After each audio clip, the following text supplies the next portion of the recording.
On February 11, 2010, in the town of Greensburg, Pennsylvania, a tragic event occurred. A truck driver noticed a strange object sticking out of a dumpster located in a parking lot near a school. As he approached, he made the horrible discovery of a woman's body in the container. He immediately alerted the police. The victim was named Jennifer Daugherty. Born in November 1979, she suffered from a neurological developmental disorder that made her intellectually disabled. At the time of her death, at the age of 31, her emotional and intellectual level corresponded to that of a 14-year-old child. Despite her disability, Jennifer attended a regular school, which was already a great achievement for her loving parents. However, her childhood was difficult. She was often bullied and mocked by her classmates, sometimes coming home from school in tears, with her hair covered in chewing gum, or even beaten because of her vulnerability. No one at that moment, neither the driver nor the police officers, could have imagined the atrocities this fragile woman had endured before dying under horrific circumstances. The subsequent investigation would reveal the unbearable extent of her suffering. Jennifer was a very trusting person. According to her mother, she tried to see only the good in people. It is important to note that Jennifer grew up in the 1980s, a time when the internet did not exist as we know it today. At that time, children didn't spend their time on phones and gadgets. They could gather information from books, television, or from friends and family. It is difficult to assess how informed American society, particularly children, were about the issues faced by people with disabilities. Of course, there have always been disabled children, but generally, they were homeschooled if they were able to receive any education at all. Bullying of these children was common. On the playground, there was always a troublemaker who would target the different child, while the others formed a pack to watch and sometimes even encourage the bully. Nowadays, thanks to television and the internet, children, teenagers, and adults are generally better informed about the challenges faced by people with disabilities. As a result, a person with a physical disability or cerebral palsy no longer attracts as much attention as before. While many of Jennifer's peers grew more wary of the outside world as they grew older, she, on the contrary, never lost that magical sparkle in her eyes, typical of most children. Most of the residents of Mount Pleasant, the small town where she was born and raised, knew about her disability, but treated her with kindness.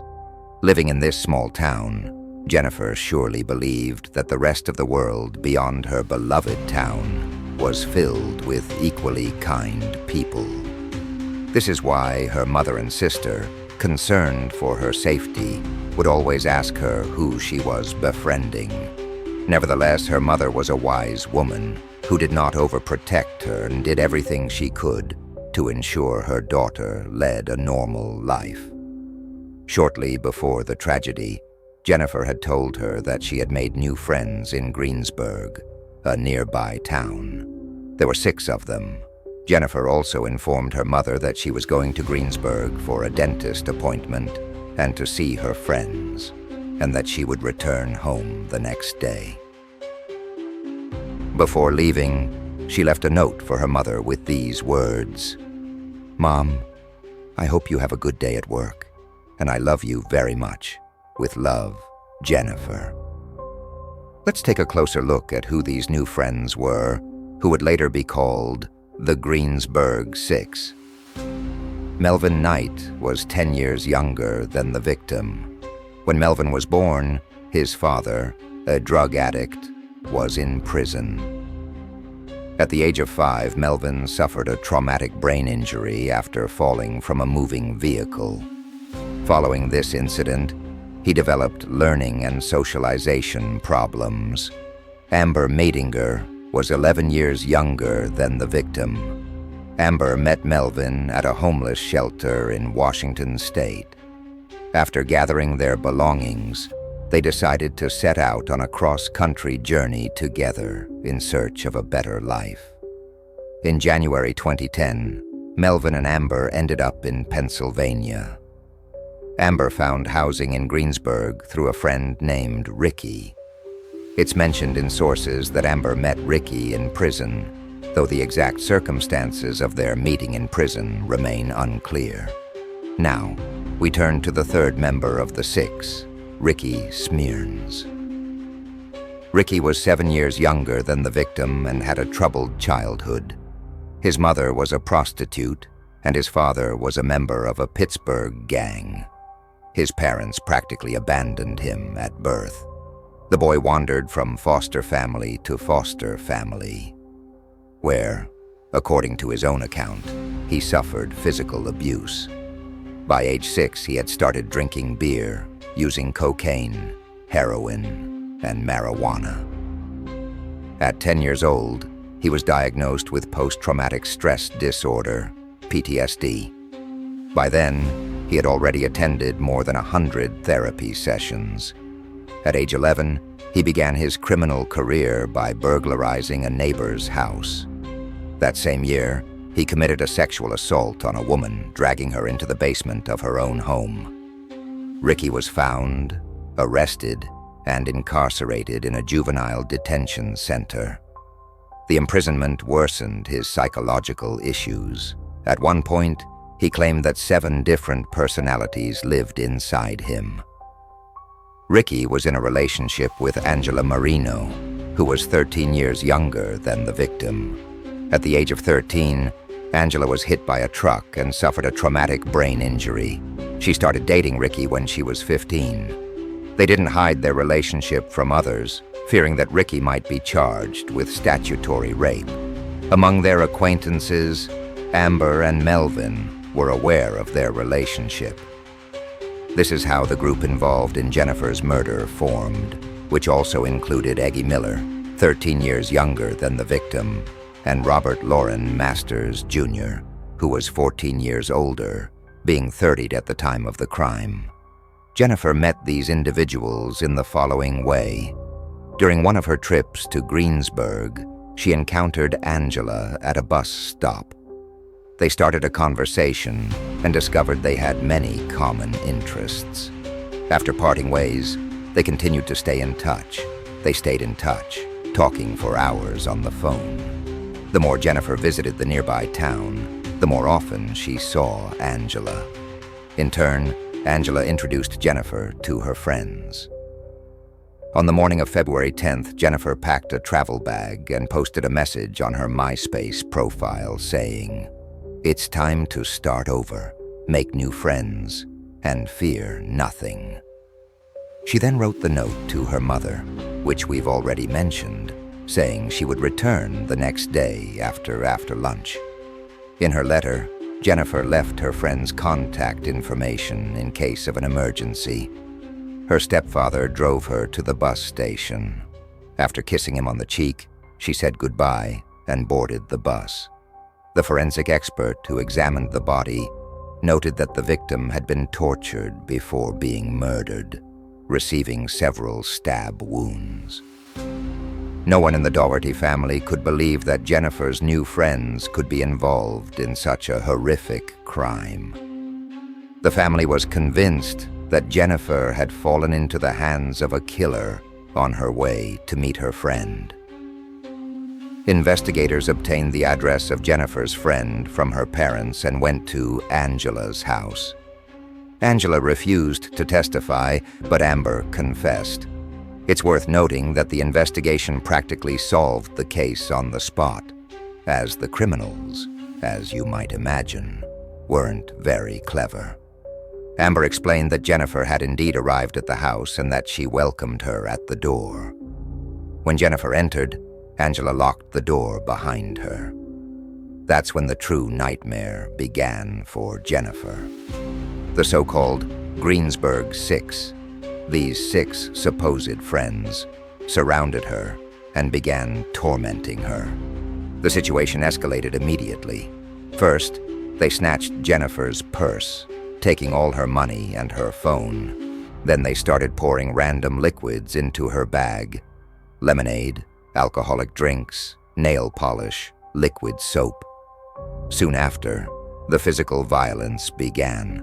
Angela and Amber took turns beating Jennifer with a hanger, a vacuum cleaner hose, and crutches. They poured various liquids over her head and forced her to drink household products, followed by vegetable oil.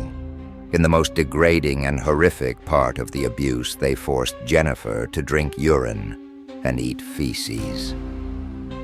Jennifer tried to defend herself, but what could she do against these 6 miserable people?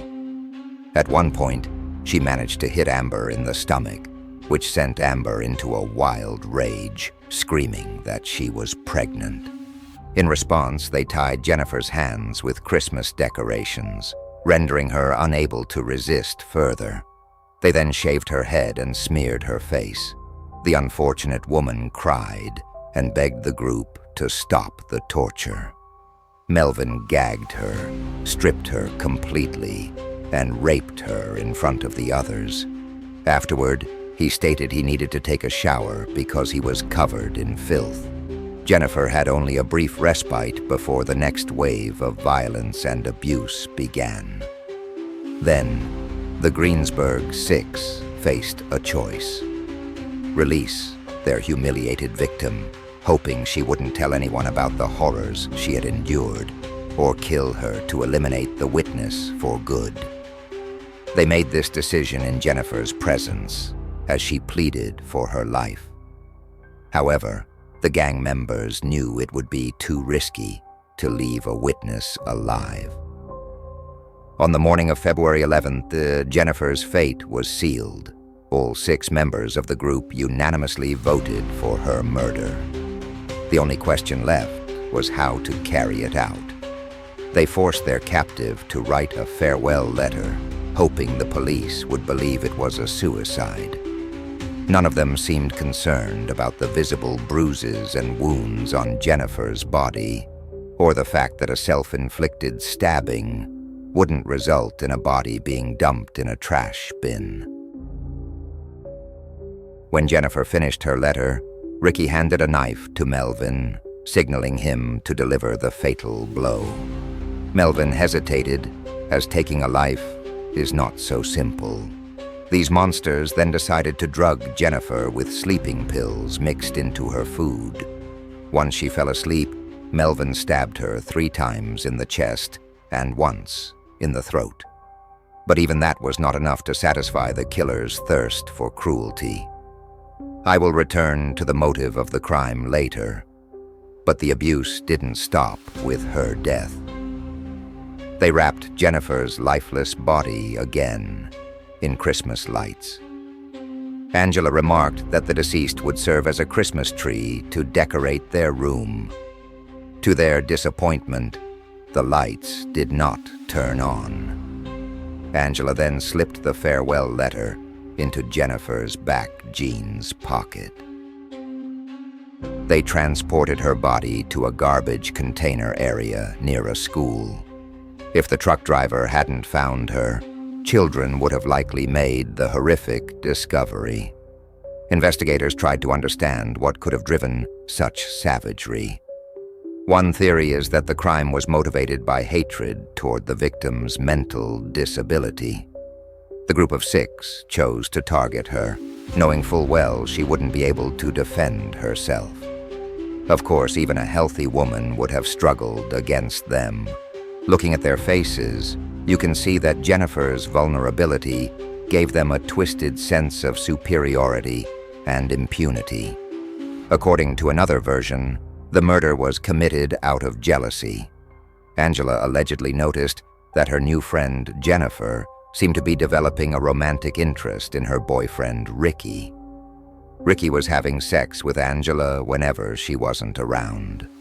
However, one day, Angela overheard a phone conversation between Ricky and Jennifer. She believed her new friend was trying to steal her boyfriend. Angela then decided to put this intruder in her place. To do so, she convinced her 5 other friends to join in the harassment and eventually the murder of Jennifer. Initially, they didn't plan to kill her. At this stage, the case was considered one of the most horrific crimes in Pennsylvania. The overall indictment against these sadistic murderers included kidnapping, rape, torture, and murder. Throughout the narrative, we focused on 4 of the participants in this bloody vendetta. Robert Masters Jr. and Peggy Miller were also held accountable. Although they did not participate in planning the crime, they were present and did nothing to stop it.